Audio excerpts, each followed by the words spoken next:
I can't.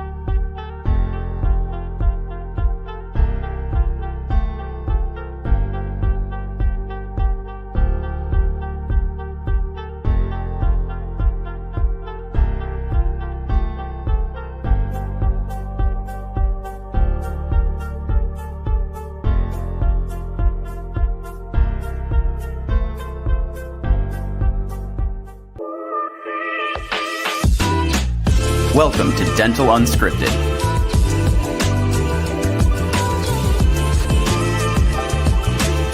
where Mike Dinzio and Paula Quinn break down the practice ownership journey, one episode at a time.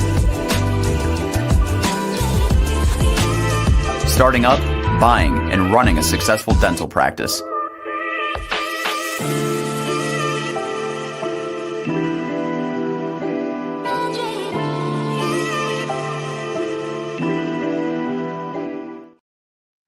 What up, guys? Another episode of Dental Unscripted. I'm Mike Dinzio. We also got a few other folks in the house today. So Paula, of course, the newest co-host to the program. What's up, Paula? Hey, how's it going?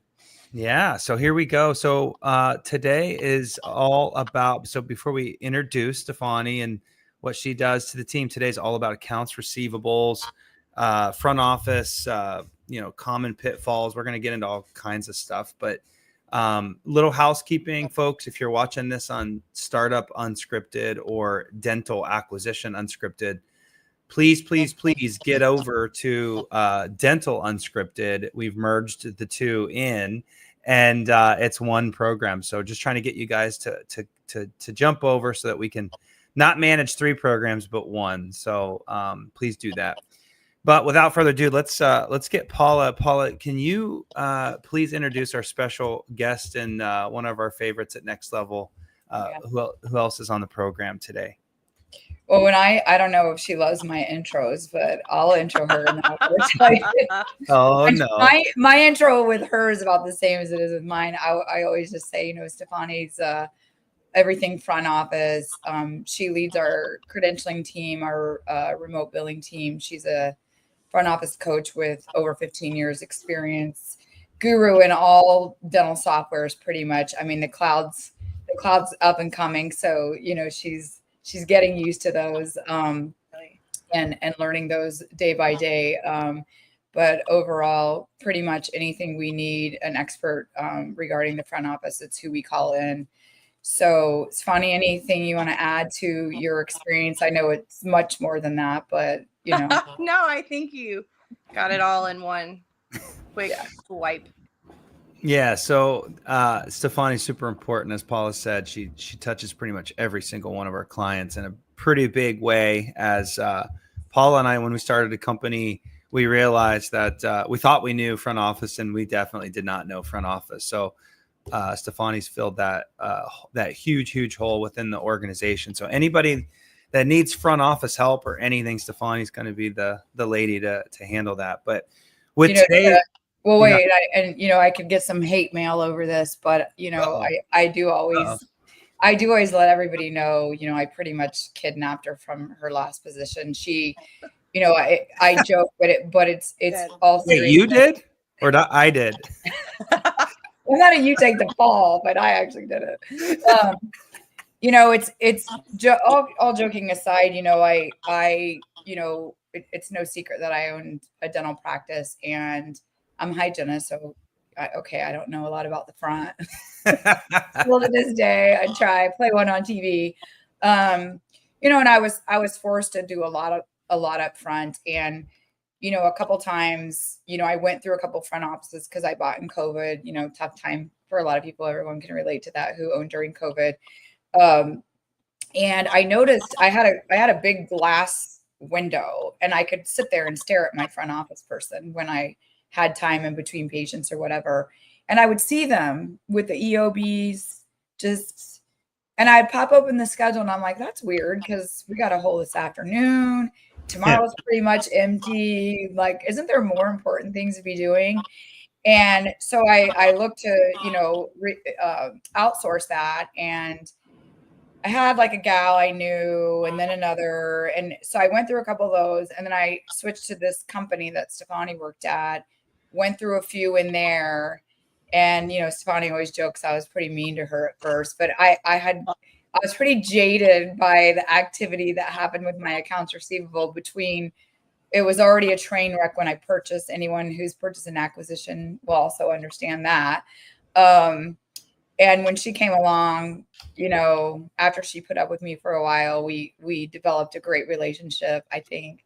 And she really, it was spotless. Those AR buckets, which we'll talk about here in a minute, were spot on. And I never really actually gave that another thought after that, besides my front office collecting over the counter. And so when I was leaving on my way out, when I sold my practice, she could probably tell the story better than you, but I'm essentially like poking at her, asking her questions. And then finally it was like, hey, you want to check us out and come with us. And that was the end of the story. I don't know if was this episode how to steal employees from other companies, or because I know I didn't steal it from another.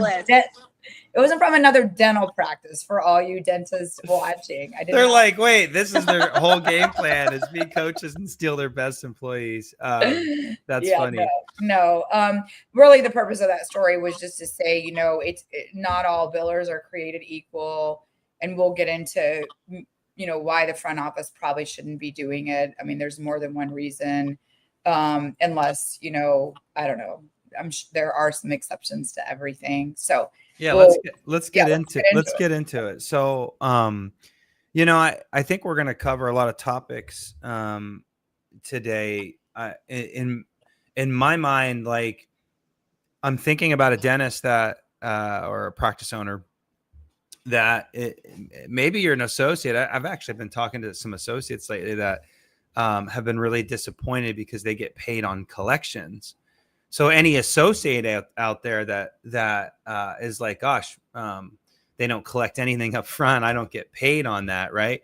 So even associates, doesn't have to be practice owners, could potentially keep their ears open on this episode. But I'm just thinking, like, how would a practice owner really identify if their ARs are a problem, right? Because I feel like they kind of are in the back doing what they do. Maybe they're wondering why their ARs are so big, and write-offs happen. And yeah, I was gonna say adjusted production would be just as bad, because if we'll get into treatment plans and all that, but either way, if you're an associate and the ARs are a mess, it doesn't matter how you get paid, it's gonna suck. So how would a dentist really or practice anybody that's interested, how would you really even attack to identify, like, if your ARs are out of control? Yeah, I would start with identify. Like, how do you even know, Stefani? Like, well, I think the number one would be you feel it, right? You're stretching, you're almost not making payroll, right? You're foregoing on getting updated equipment because the money's just not there. So number one, it's just feeling it. But I think if you sit back before you start feeling the pain, just to get a pulse, right? Where am I at? Am I on the, that fine line between, I'm great until I'm not great? I think you have to see what's out there and who has the liability. Is it my patients? Is it my, is it the insurance company? Because if we're collecting at the time of service, we got our estimates pretty accurate. Really, the liability then should fall on the insurance company.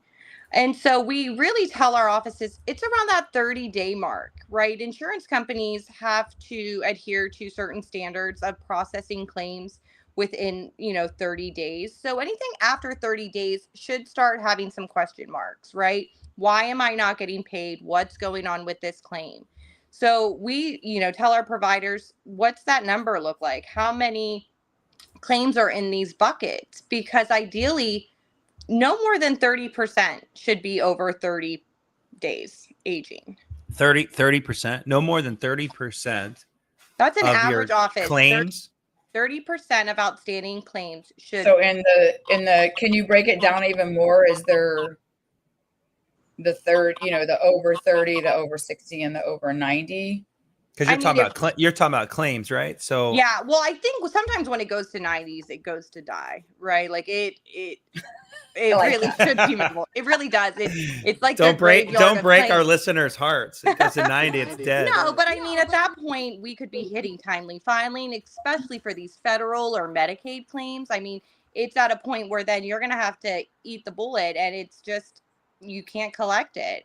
But if it's over 90, like no one obviously paid attention then when it got over 30 and then over 60. And then what about like I don't know it as well as you. What about, it wouldn't even matter a secondary claim, right? It doesn't matter. No, it doesn't matter because the claim is fresh, right? And so it's just talking about how long this balance is taking to age. So secondary claims, it's still a liability, but also if our practice management software isn't telling us that there's a liability on the insurance, it's going to show up in your patient AR, right?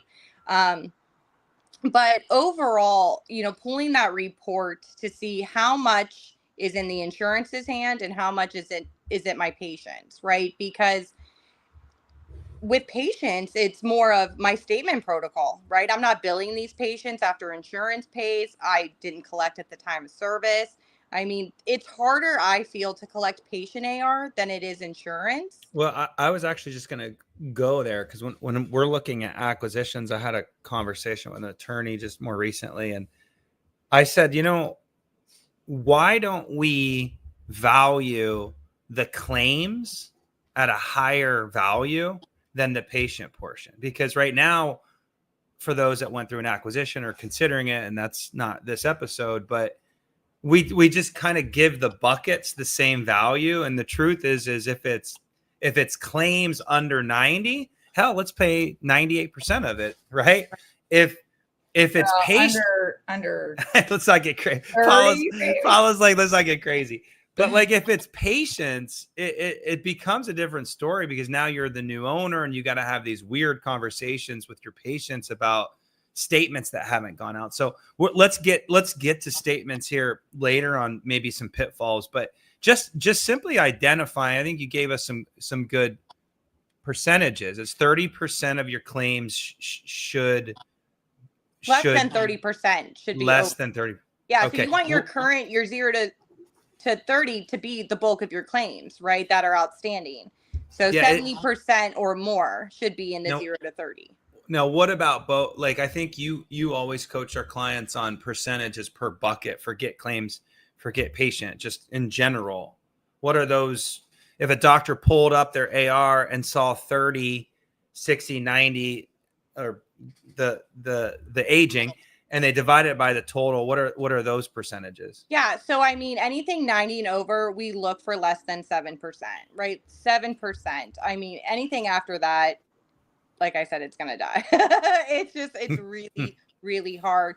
But then we're looking at that 60 to 90. And usually, that's where it's our last ditch attempt to even get something paid. And so we're looking around 13%, right? And then 10%. Yeah, because that's like going into appeals, right? We give that time. And then, doing the math, it's 10% for 30 to 60. Cool. Perfect.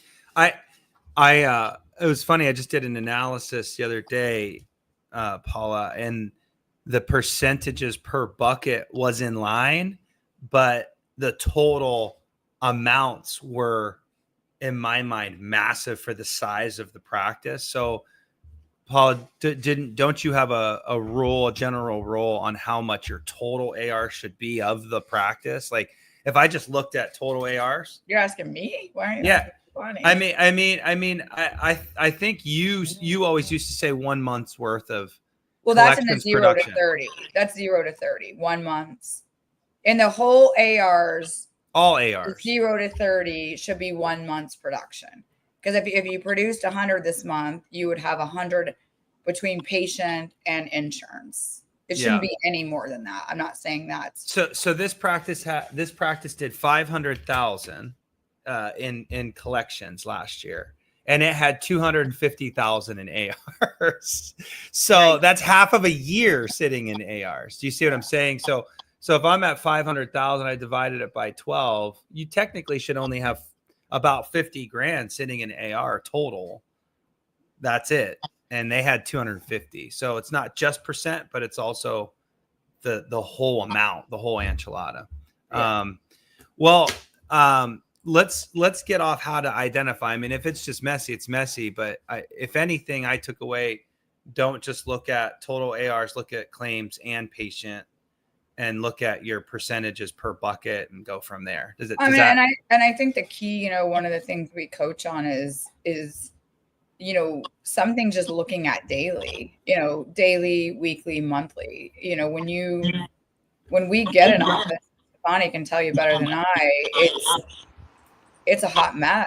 Even the best of the front office people that are super comfortable, it's still getting a lot of feedback. Well, yeah. And especially when you're like, hey, my office collects 100%, right? Yeah, that's great. You're collecting what you're producing, but it should be well over 100% with the AR that you have, right? That means that we're not actively working on collecting that sitting AR. Otherwise, it would be well over 100%. So we're collecting what we're producing and tackling the AR. Yeah. Well, to Paula's point then, okay, so now we've identified if the ARs are a mess or not a mess. That now it's like what reports should we pull and how often should we pull those? So if you're a business owner, Paul or Stefani, are you like coaching which reports to pull daily and which ones to pull monthly? Like, how would you approach that? I mean, I am a weekly kind of person because I map out my time management in the front office of what jobs, duties do we have and how can I tackle them within the week, right? Because then I'm actively working every single week on this same goal, right? To decrease my AR. So weekly, I'm looking at my credits. Credits are really important to look at in a dental practice because it's giving you a false security blanket. It's mask. Every dollar you have in credit is a dollar somebody owes you. So, you could be over collecting on one patient and under collecting on one, and you're not feeling it, right? So it masks it. So I want to get a pulse on my credits because most of the time, Paula can attest to it, they're not even real. It's inaccurate adjustments. It's giving professional discounts where we didn't need to, courtesy here, so it's getting a pulse on your credits. I think the other report.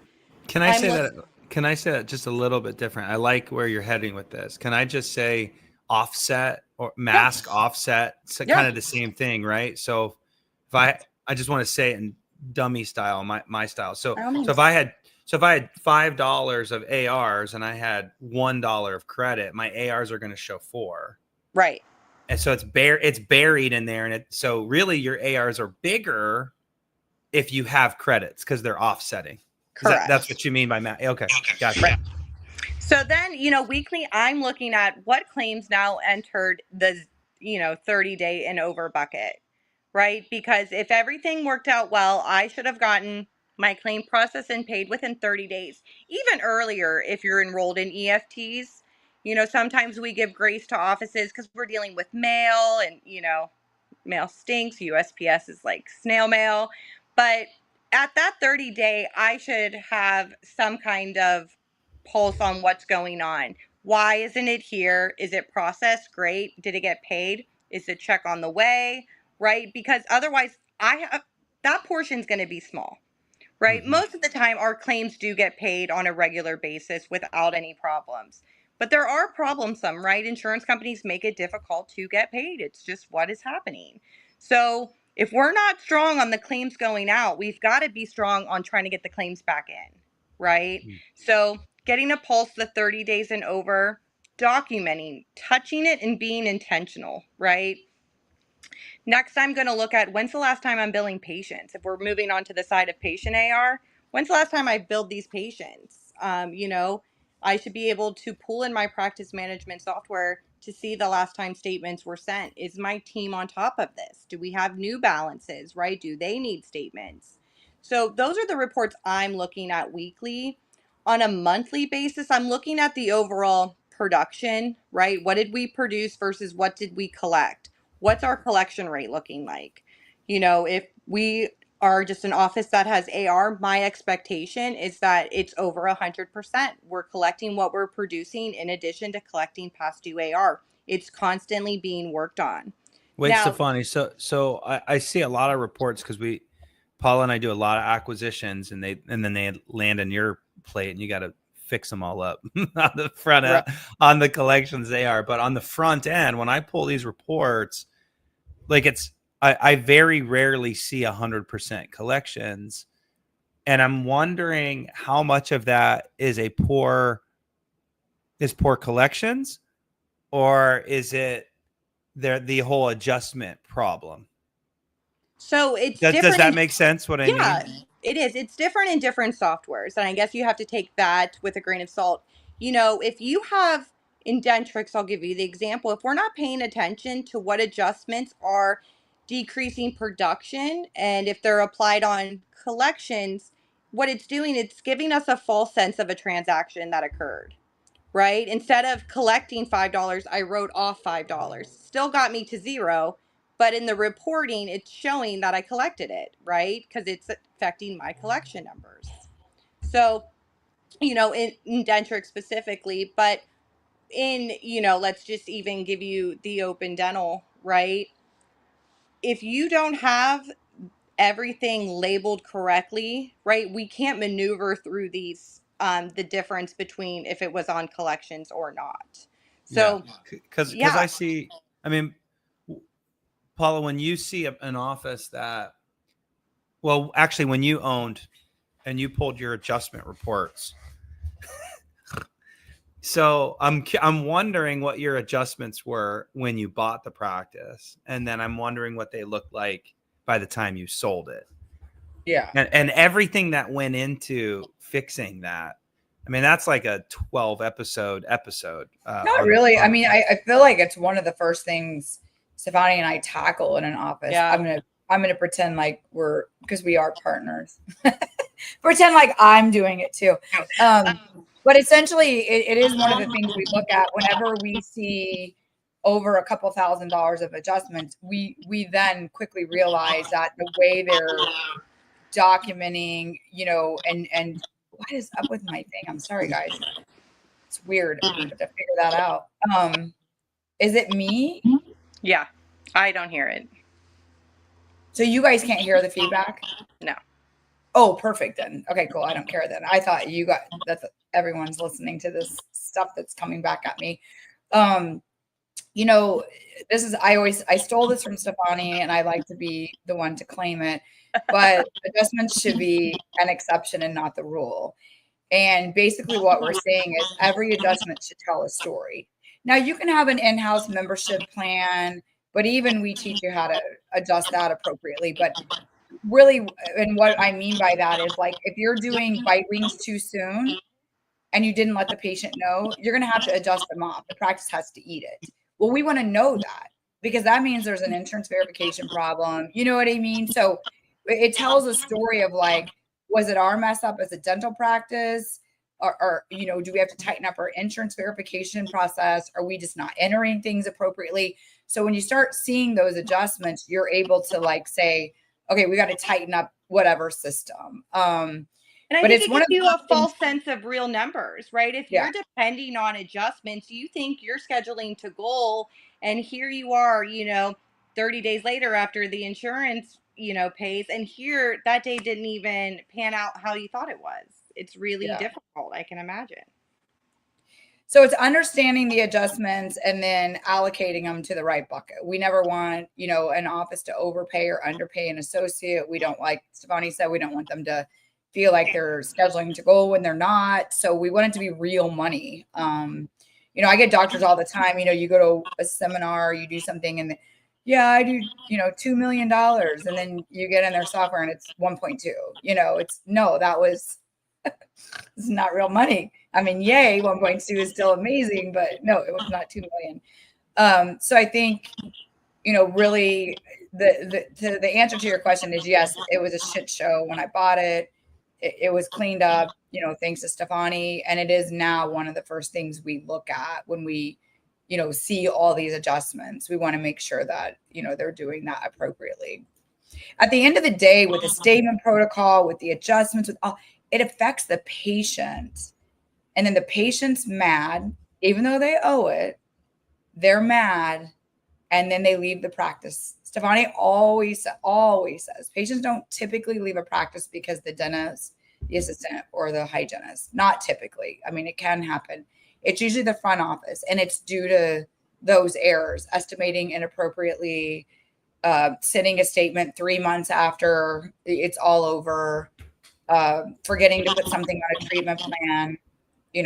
That's when they blow up. So yeah, you guys are just hitting all of this. I mean, I'm sitting back wondering, like, someone's driving their car right now and they're like, what the hell? There's all these things going on at the front. And that's so true, isn't it? That you go up at the front desk and you're like, what does Nancy Joe do all day? But she's so busy, but I don't know really what she is doing. This is exactly what she's doing. She's got 100 trillion things going on, and it's challenging for her or him. And I guess that is really like a plug for remote services. And we're gonna get there here in this and on the next episode. So stay tuned on the next episode, and we're gonna, I think, publish these back to back. But before we get there, if we stay within the how to fix the front office as it is, it's almost like, okay, and we got clients that are like this, that they just want everything in house, and I can totally appreciate that. They just want it all in house. They feel like they're getting the best value. They think that there's going to be more control, or maybe they can do a perio chart for me and also bill, and they're getting more out of that employee. I can appreciate all that, but if you've already identified that stuff's not happening right, we already talked about in the beginning of this episode, what makes you think that, like, this person's a superwoman? Like, she's just not, and she needs help. And so this is kind of the way of the future of dentistry, I think, is getting a lot of services out of the office. And anyways, that's next episode, preview for next episode. But let's stay within the how do we fix Nancy Joe in the office on some basic stuff. What are some common pitfalls? And I realized the feedback's coming from Stefani. So when Stefani wants to talk, I'm going to unmute her. When I want to talk, I'll have to mute her. So Stefani, what are, like, you coach these girls every single day, and men. I can't be sexist on a podcast. Men and women doing the front office. What do you think, like, the most simple things that a listener, an owner can do? Start micromanaging, if that's a dirty word. What are some of those little things that they can do that immediately fix this AR situation? And I know we already touched on it, but maybe touch on it again before we close this episode out. I think it's the preventative measures, right? It's the insurance verification, making sure it's active. We have the right insurance demographics, where it's going to. I think that's number one, right? Is it going to make it to where it needs to go? I think Paula would obviously agree with that. You always say garbage in, garbage out, right? Yeah. And I think my next one would be, don't send that claim until it's clean, right? You guys always talk about clean claims.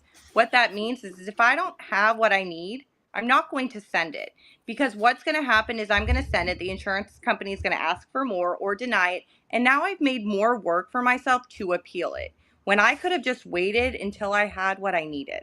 So I would say keeping it simple is, verifying that it should be in the insurance hands, and then making sure when it's there, the insurance company has everything it needs. Yeah, I love that. So I heard insurance verification. I heard entry, clean entry, garbage in, garbage out, clean insurance, and then don't force a claim. Just make it beautiful before you send it. It doesn't have to go out the minute, it's the practice management software.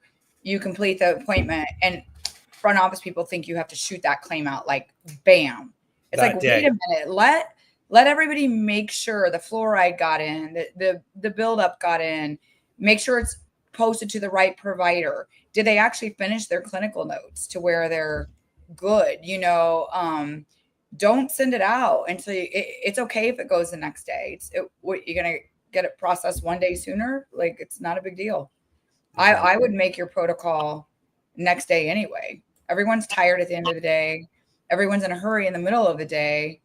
They're just gonna shoot it out there, and it's gonna be missing stuff. And then the hygienist is gonna run up and say, "Oh my gosh, I forgot to attach the fluoride," and it's like, oh Jesus, claims out. So Stefani,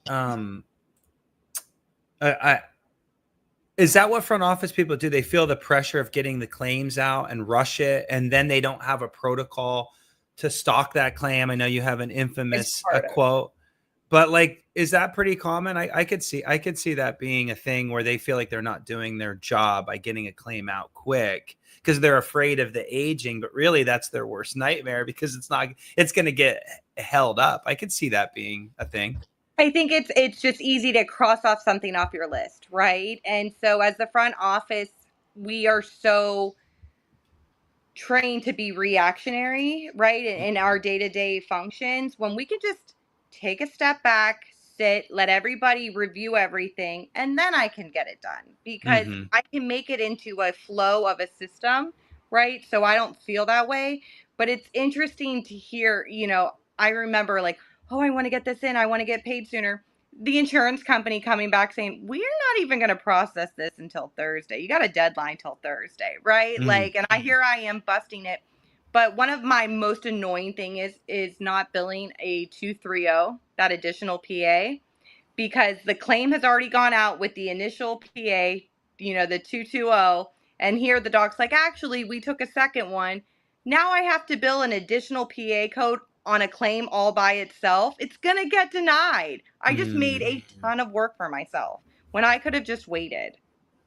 So not to extend this episode a little further, but like, I think that's gold because the doctors are listening to this program, not front office. We're not at ADOM doing a live podcast today. We're sitting at our house and we're speaking to a bunch of dentists that are probably driving into their work. So what I heard was dentists, providers, hygienists included. I don't know where you live, but it's 10:30 in the Pacific. And it's all right. Well, 1:30 Eastern Standard. When I need to work right now, I'm worried about them. When this gets published and people are listening to it on their way, slow down, pull a production report daily, and make sure nothing was missed. It sounds like dental assistants need to be part of this too, because they're the ones that take the x-rays. I don't know. You guys, I mean, like, clinical team needs to get their act together in the back. I feel like you right now are opening up an entire different can of worms of course, that's what I do. The whole process. I mean, like, Stefani and I could go so deep into this, it would make your head spin. And I know you're not going to allow that. So just chill out. Yeah. It is, being an owner. Listen, there's a difference between micromanaging and being a smart business person. And I feel like, Stefani does things weekly because she blocks her time. And so as a front office, you're blocking time. As an owner, I feel like what I learned is having my eye on it every day because I don't even understand it. I'm not going to sit down at the end of the week and look at 5-day sheets, adjustments, payments. So if I can, between patients, do what I can control, right? Make sure all the stuff's in for the front office to process the claim, that second PA, what are all those things? I think looking to make sure the patient made their next appointment. I think making sure that the patient paid a copay. If I'm glancing at this all day long, that at the end of the day, I don't have to stay 2 hours after. I don't have to stress on Friday. I don't have to stress at the end of the month. I don't have to stress at the end of the year. Because let's face it, people start stressing in about October, November, they're not going to meet goal. Well, hello, Yeah. So I think there's little things you can do every day, every week, every month that you can feel really confident about with your front office. And what I love about what Stefani coaches is, I could be wrong on this and she can define it, but there's 3 or 4 things every day. Some of them can just be done in between patients that is going to save your financial status. I mean, it's the best way I can say it. Stefani? I love that. It is true. It's the prevention I really like to focus on, right? I'm prepared for this patient. I know what they need to pay, what they should have paid last time, balances. I know that they're eligible. I think prevention allows time to utilize the time in between patients, efficiently. So I do agree with Paula, checking your, everybody has a role to play in a practice. I depend on the doctors to have the right codes, the right surfaces, right, the right, a fee attached. They rely on me to send the claims correctly with the right documentation And collect over the counter. They expect me to post it back correctly, making sure that the patient's getting billed. So everybody has a role to play. And so one disruption in that can really just have an avalanche kind of effect. Yeah. That's perfect. Well, with that being said, I'm going Well, to. are we going to do pitfalls on the? I mean, we didn't really, or do we have? I mean, I heard a lot of pitfalls in there. Well, I mean, there are pitfalls. I just didn't know if we wanted to wrap them up or. Yeah. Well, let's hit pitfalls on round 2. Stay. This kind of concludes part 1 of the billing and the AR conversation. We're going to pivot to pitfalls and potentially looking at remote services, outsourcing some of these services to help your front office. So what we really did on this episode is how to identify what are the things that you could do to fix it, what are the common pitfalls, cleaning all of this up, owning every single process daily, weekly, monthly. But if you're like, shit, I'm done, I can't do all of this, then a solution would be maybe it's time to outsource.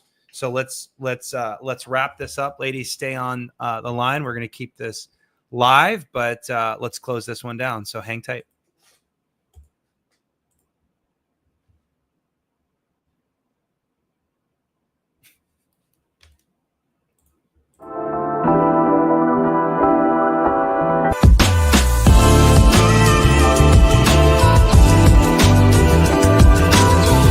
Thanks for listening.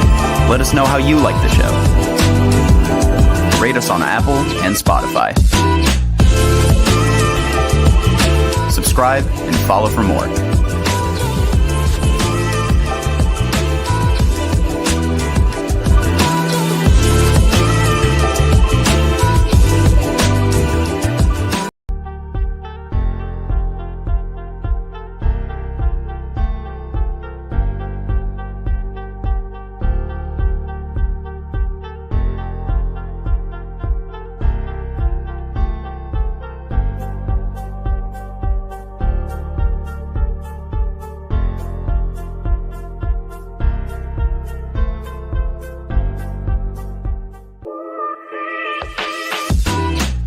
Welcome to Dental Unscripted.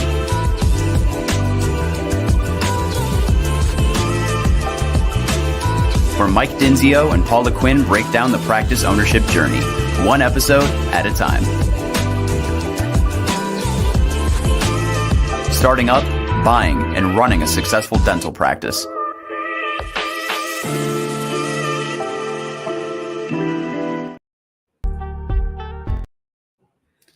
All right. We're back. Round 2. Here we go. We are rolling right into the next part of this program. And it's, we just had a great episode, talked about a lot of the AR stuff that folks need to really be paying attention to, the health of the AR.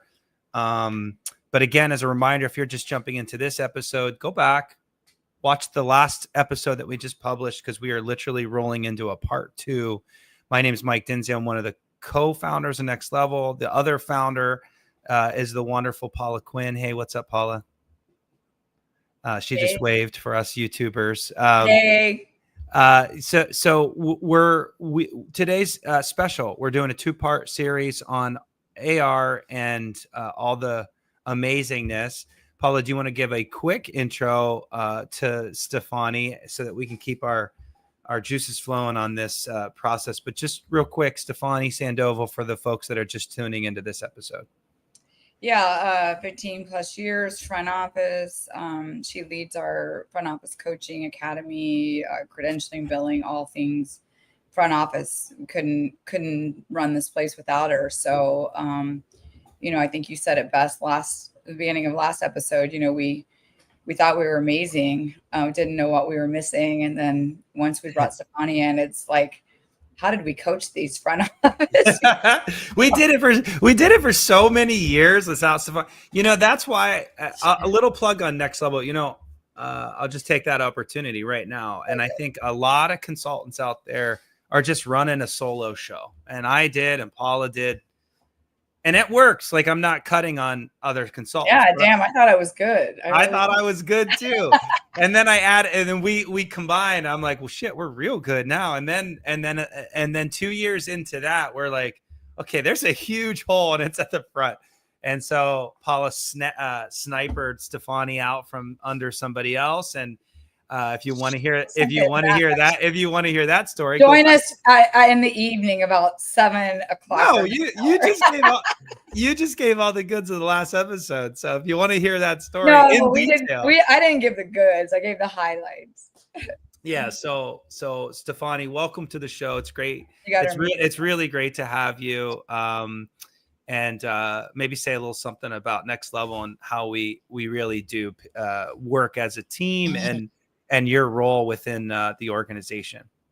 Yeah, no, you guys said it, so well earlier, but yeah, it's all things front office. It's nice because we all can talk to each other about, hey, I'm seeing this problem, in the front, and I'm sure it's this is why you're having the problem in the back, right? Whether it's treatment, enrollment, right? And then, leading up to Mike, it's like, hey, I'm not making any money, right? So we all work together. But I always like to compare it to when we talk about job descriptions in the front.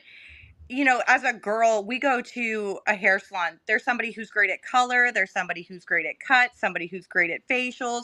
I wouldn't want to go to somebody who's great at facials to do my color, right? So everybody has a specific role because they're great at it. So, Love that. I think, when we talk about the front office specifically, is that, yeah, you can think you're great at everything, but maybe you're just mediocre at a lot, right? Yeah. And so Jack of all trades, master of none, right? Jack of all trades, master of none. I love that stuff. I've never heard that before, but that's a good one. I'll use it. I'm not a girl, so I wouldn't know that one, but that's a good one. What about me? I do my own facials and hair. Paula is truly the jack of all trades. Well, I colored my hair this morning. I mean, jeez, looks amazing. Alrighty, so let's just keep this rolling. We're a few minutes into Paula, the figurative drive to the office.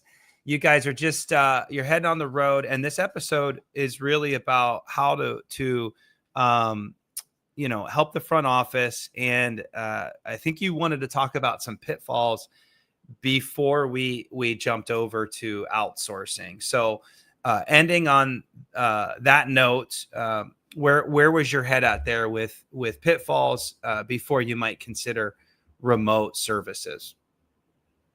Did I? Are you talking to me? Or yeah.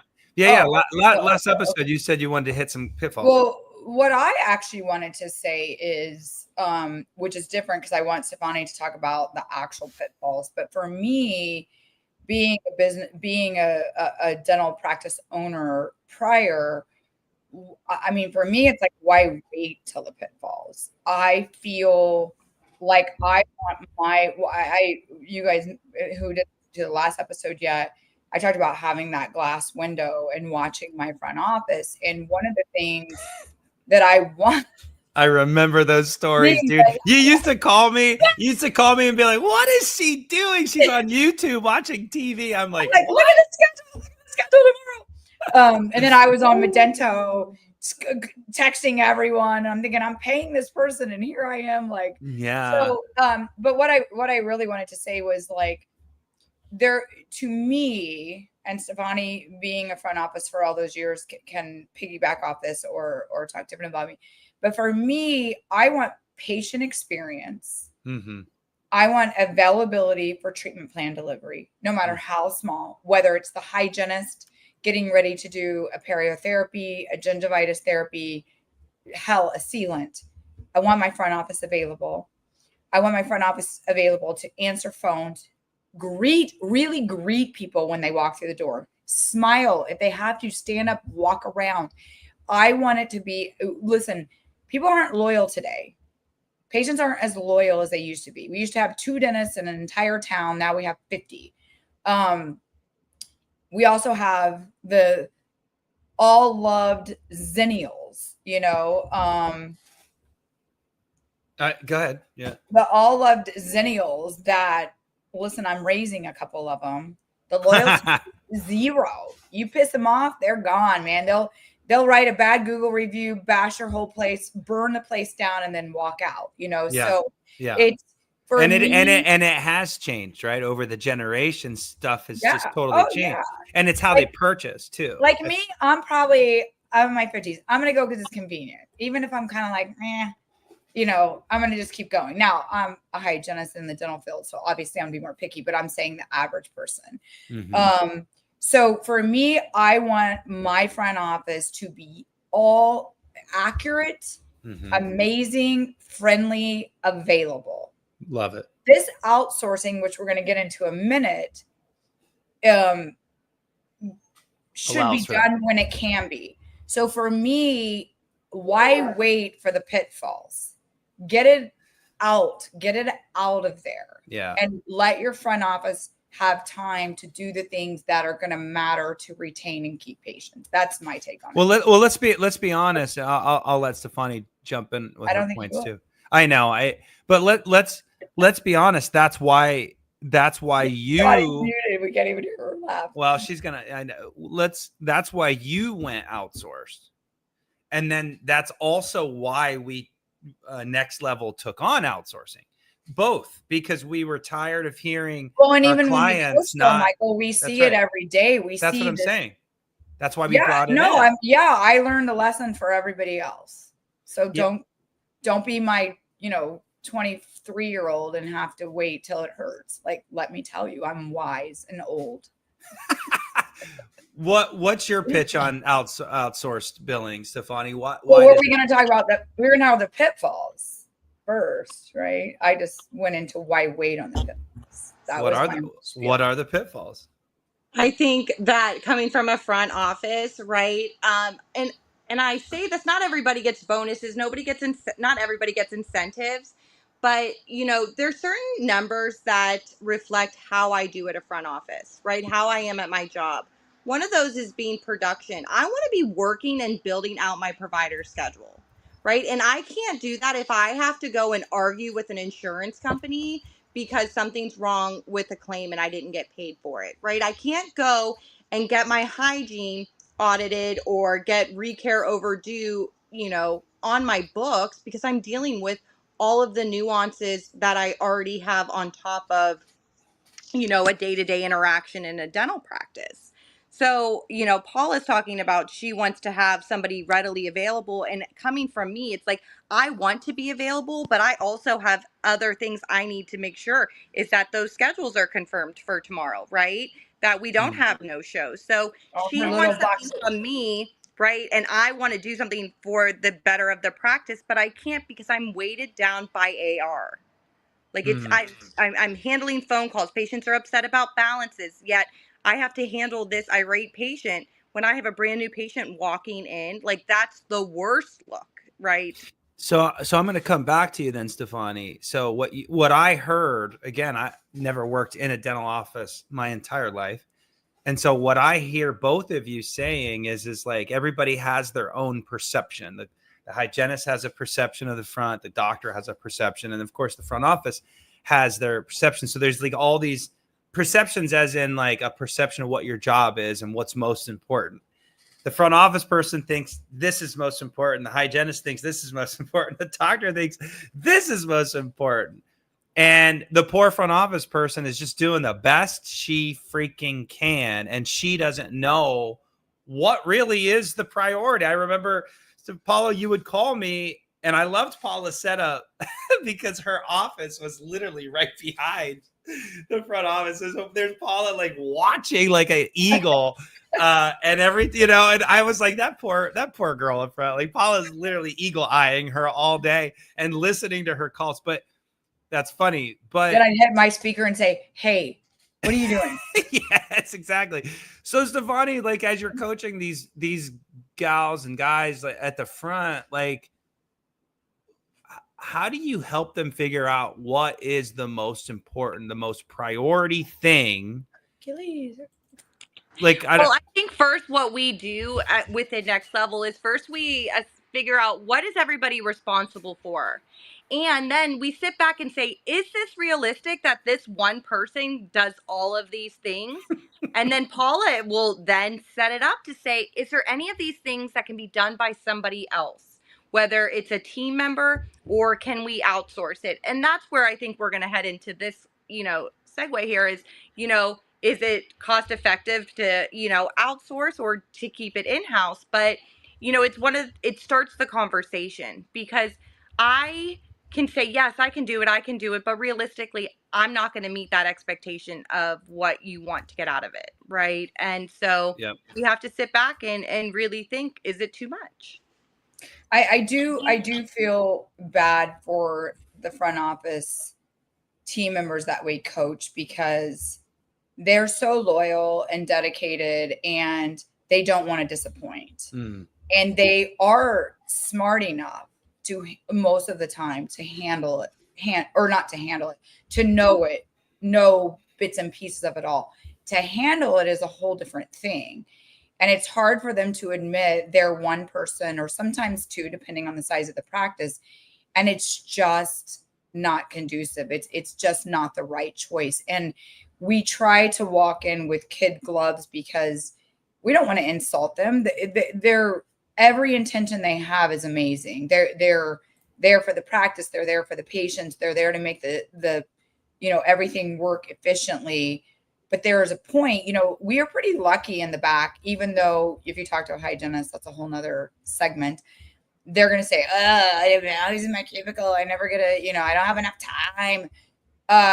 Listen, all you doctors out there. And if we happen to have front office and hygienists listening, I thought I was the bomb biggity. I almost said it. And we've been on this podcast for 50 minutes. I've been waiting for somebody to do it. I was the bomb biggity and I'm the heart of the practice and the money. I'm a producer and patients call to see me. But guess what? Sit 1 minute in that front office seat when the phone's ringing and people are walking in and somebody wants scheduled and you got to collect money and you got to figure out the stupid treatment plan. Like it is like the worst position in the whole office.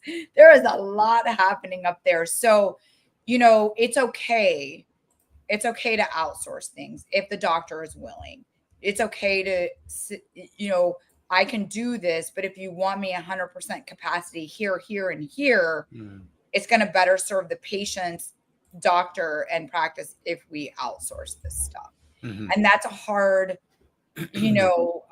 thing because every time we talk the front office, this is that, there's an excuse for everything, which I totally get because there is. But it's so hard for them to let go of that. Well, look, like just our business, like Stefani, little transparency. It's every business. It's every business. It's with Abby, it's with Abby, our executive assistant. It's with Dan. It's with Stefani. A company throws a lot of stuff at their employees. Small businesses, especially. Yeah, and it starts off just enough, and then the owner's like, well, can you take on some more? And Stefani, you're like, of course I can take on some more. I love you guys. And then can you take on some more? Can you take on some more? And do we really ask? No, you don't. As owners, you don't. You just throw it at them, and then they don't want to disappoint, like Paula said, until it becomes a problem. And then the employee's like, well, look, you freaking jerk. Like, how am I supposed to do this? And then the owners are like, well, we didn't know. You just kept saying yes. And Stefani, you were there at Next Level. I bet you were there at a dental office too. And at some point, someone's got to say, I need help. And for the patients, for the Well, I think what business. happens is like we all then can say, this is a priority to me. You guys hire somebody to do something, not necessarily because you don't know how to do it, but most of the time doctors don't know how to do it themselves. So what you may think is just an easy task is maybe a little bit gruesome, right? And it takes a lot of time. But the difficult part is it goes back to is like, well, what's the priority? Because everything seems urgent that's being thrown at me. So either I need it very clear as scrap what you're doing. Wait, are we still talking about dental front office? Yeah. Bonnie? Scrap what you're doing. So like Paul was saying, it's like, hey, I'm trying to get this claim paid. And here the doc's like, how come my schedule's not full tomorrow? Well, which one's my priority? Like, is it getting you money or is it, getting your schedule full for you to make money? Like either way, it's about money, right? But where's the priority? So I think it's really hard as a front office when I think I'm doing my job and here, you're saying this isn't a big deal, blah, blah, blah. Okay, well then I'm always going to think that handling these outstanding claims aren't a big deal. And this is now where I get myself into trouble. Love it. And I think the thing, it just hit me. And I because we get in offices all the time and no statements are sent for months on end. And you're like, how hard is it to push a button and send a statement out? But I think part of the problem is these front office people, team members are probably thinking, well, I got to audit this because I don't want this to just go to someone if it was our mistake or is it. So then they're like putting it on hold, trying to find that time to do that. I don't know. And then next thing you know, you guys hear that? Oh yeah. Coda for the audience, eventually Coda will be the star at some point. But when he feels Paula getting all jacked up, like Paula's energy starts rising, Coda starts chiming in. So folks, when so you got to jump. See, so when you go to onto YouTube, you can see Paula getting real amped and hear it from Coda. I think that he's just backing me. He's backing me. He's just backing up. He's like, you get it, girl. You get it. Yeah, you're hype boy. I love it. No, I don't think front office folks are going to ever raise their hand and say, I need help. Can you please outsource some stuff? They won't. They'll either say, I need some help up front. And by the way, let me have that part of the program. Okay, so let's talk money real quick. So someone has the safety to go to their employer and say, I need help. That's already hard. But it's almost like when you decide you want to fire someone, it's like so late. It's the same thing. When someone finally says they need help, dude, who the hell knows what it took to get to that and part. I don't think that it's necessarily always comes out in the form of I need help. It's I want more money. I have a lot of this stuff is a lot of work. I think That's you hear it in two different ways. That's right? true. That's true. Because if That's you say that's great because actually there's only so many hours in the day. So if someone's asking for more money, you're not going to get more capacity. So now your wages are just going up and it's even more of a shit show because that girl can't do it all. So if she's saying she wants a raise because she's doing all this stuff, or she's saying she wants help, that might be the first flag of saying, hey, I got to look at this. And then the question is do I hire a whole nother person, full-time, benefits, payroll tax, anxiety attacks? They can't come into work today because they have anxiety. Personality, behavior style. A personality, a behavior, a culture, potential shift. Again, I'll say it again. Anxiety. I always say that. I can't come into work. I've got anxiety today. Like you get Gen Z. Gen Zer. You can't. I only make fun of them because I have two of them. I know.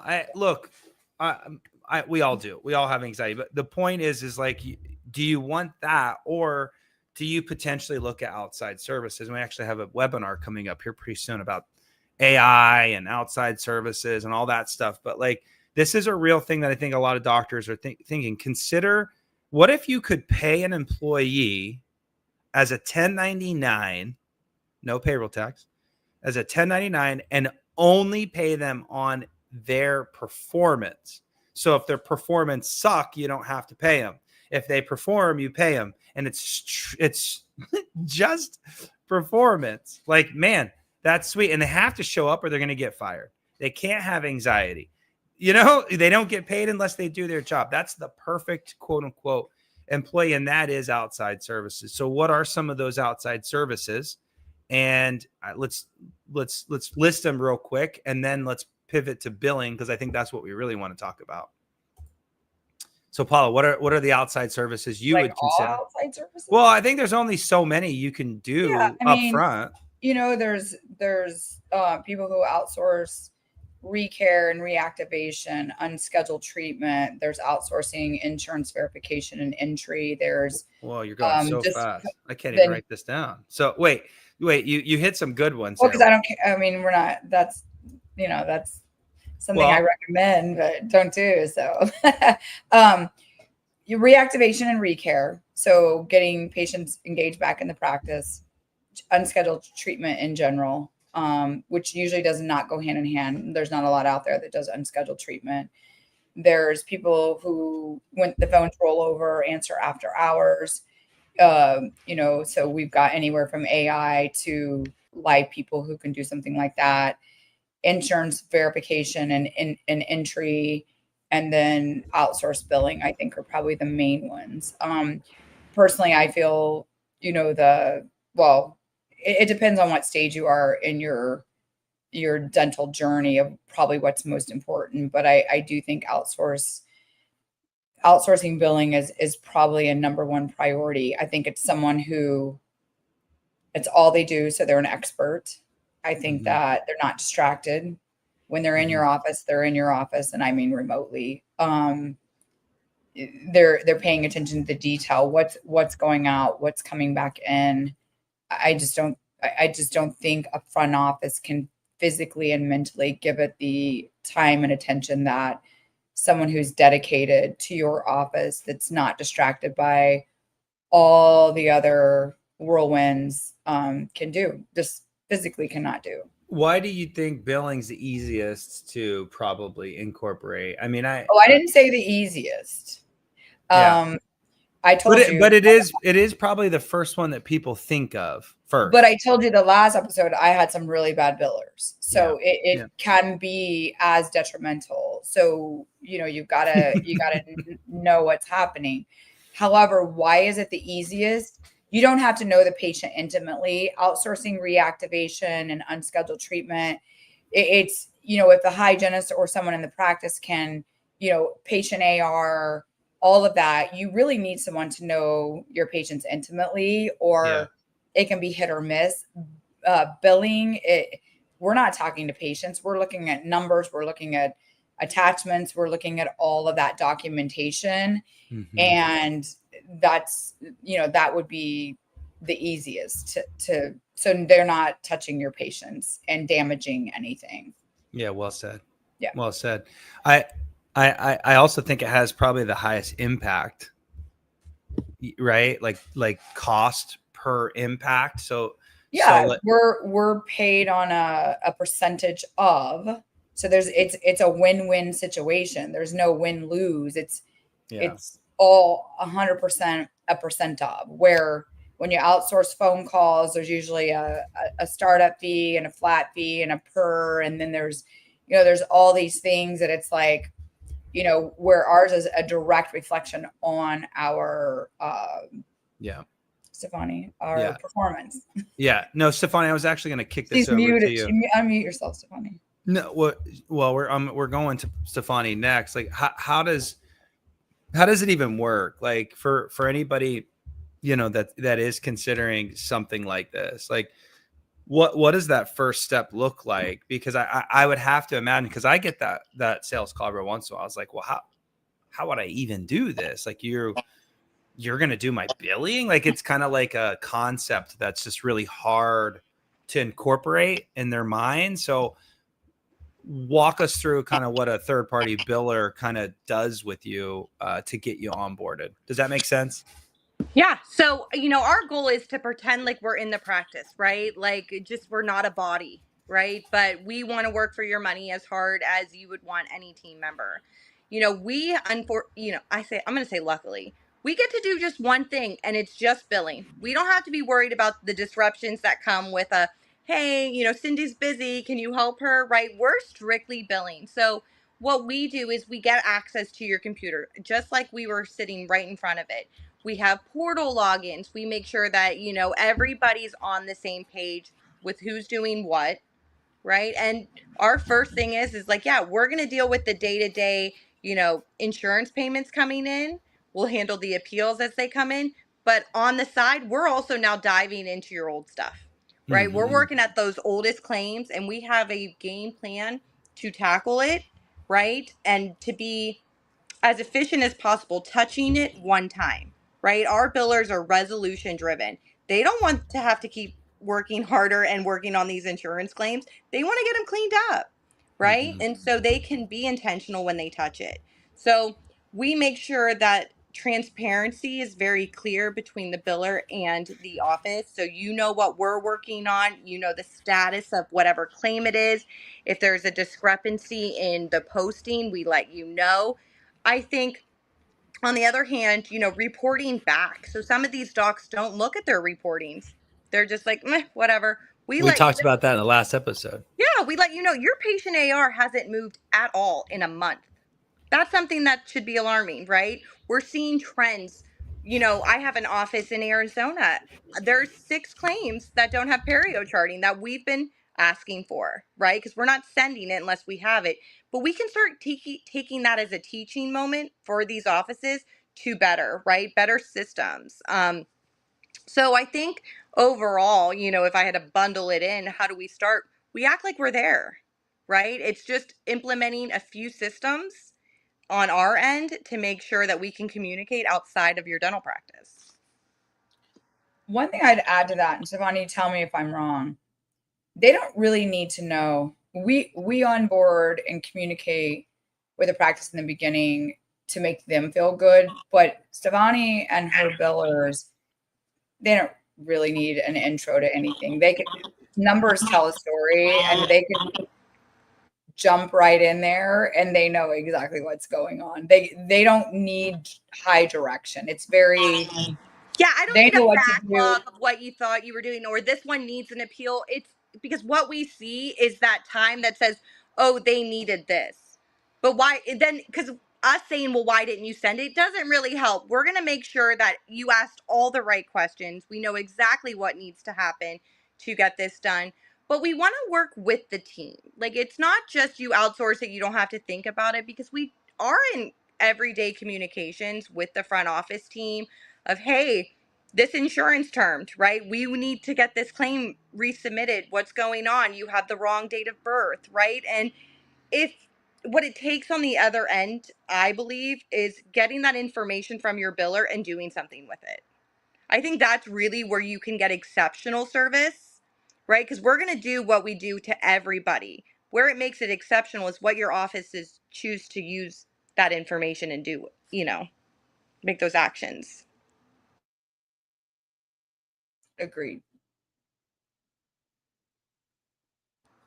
You're on mute. You're unmuted. So crap. I had a conversation with a client just the other day, and it was a front office gal, and good for her for having the open mind of third party billing. But like, in her mind, the office was so unique that they do certain things that are different.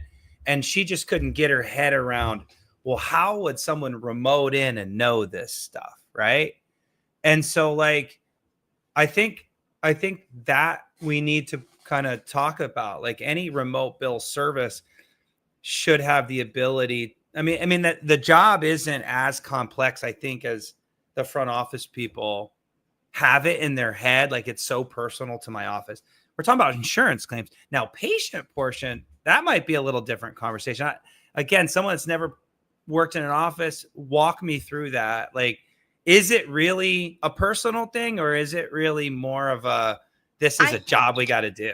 Yeah, it's just a job. I think what happens is when we start getting the the pushback, it's because we're going to discover a lot of things, right? And so if the office is the one making the mistake, they're going to be the one to cover it up, right?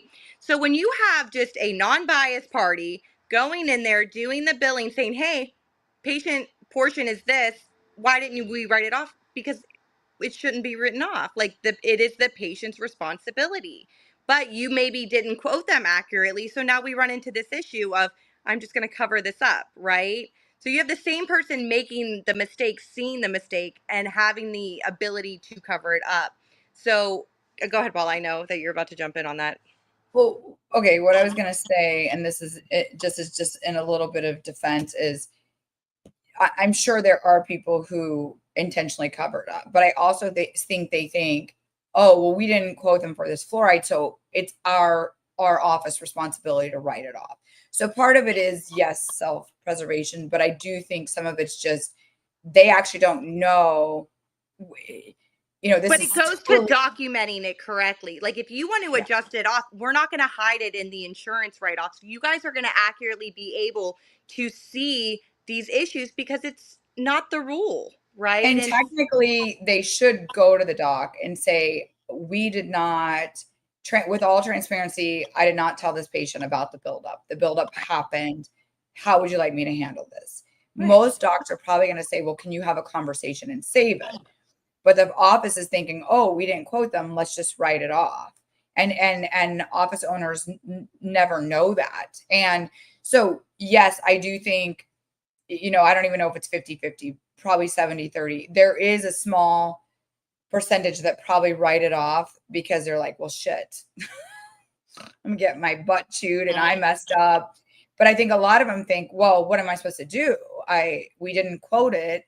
They're not even taking the responsibility. They're just saying, well, it didn't get quoted, so the office has to eat it.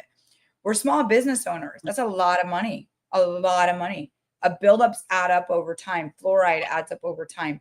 Downgrading adds up over time. Missing tooth claws adds up over time.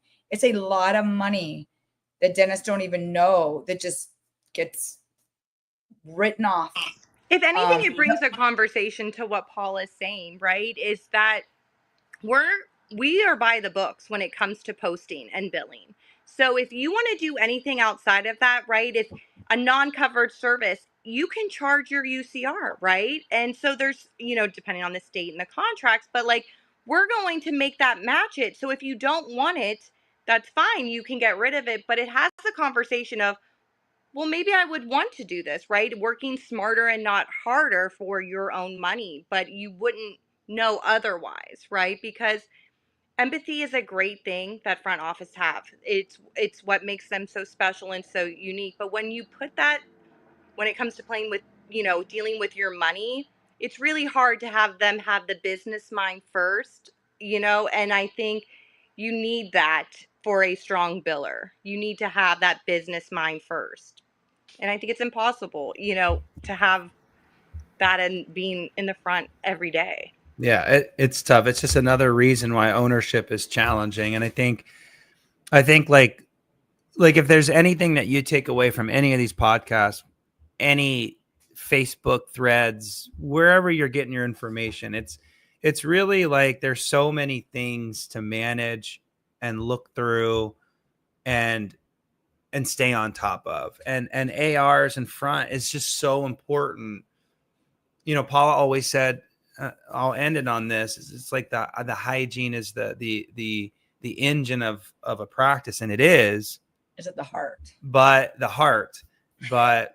okay. but to me, the front office is the engine, right? And so, I mean, no one's got anything to do back there if it's not for the front. And if there's nothing to do back there, then there's nothing to collect. And there's just so many things that a practice can struggle. You could have the best practitioners, the best hygienists, the best customer service waiting for patients. But if the front office doesn't schedule and collect, you're screwed. So I guess on that note, I think we communicated what outside services can make a difference in your practice. I think billing's a good one to consider. And yeah, I guess on that note, ladies, any final notes before I shut this bad boy down? No, well, yeah, I say no, and then I say yeah. Just one last thing would be one thing that we encourage, as team members, as next level, as coaches, is I think the more educated as a practice owner that you can make yourself, the better off you'll be. I think the days of just, I don't know that, I don't want to, like, that's their department, is just over, because for so long dental was treated as a service industry, and it really is a business. It's a business. We're not just healthcare providers. We have to run a business. And I think the more the more as Stefani said 30 times, are preventative, you're going to be okay. No one's perfect, but I think you're going to be okay. So just paying attention would be my advice. I love it. All right. Ladies, this was a great episode. You guys, super long. Sorry. Yeah. super long, but worthwhile. And I think our folks got a lot out of it. So without further ado, I guess I'll see you on a coaching call somewhere later today. Talk to you two later. All right. Bye. Bye.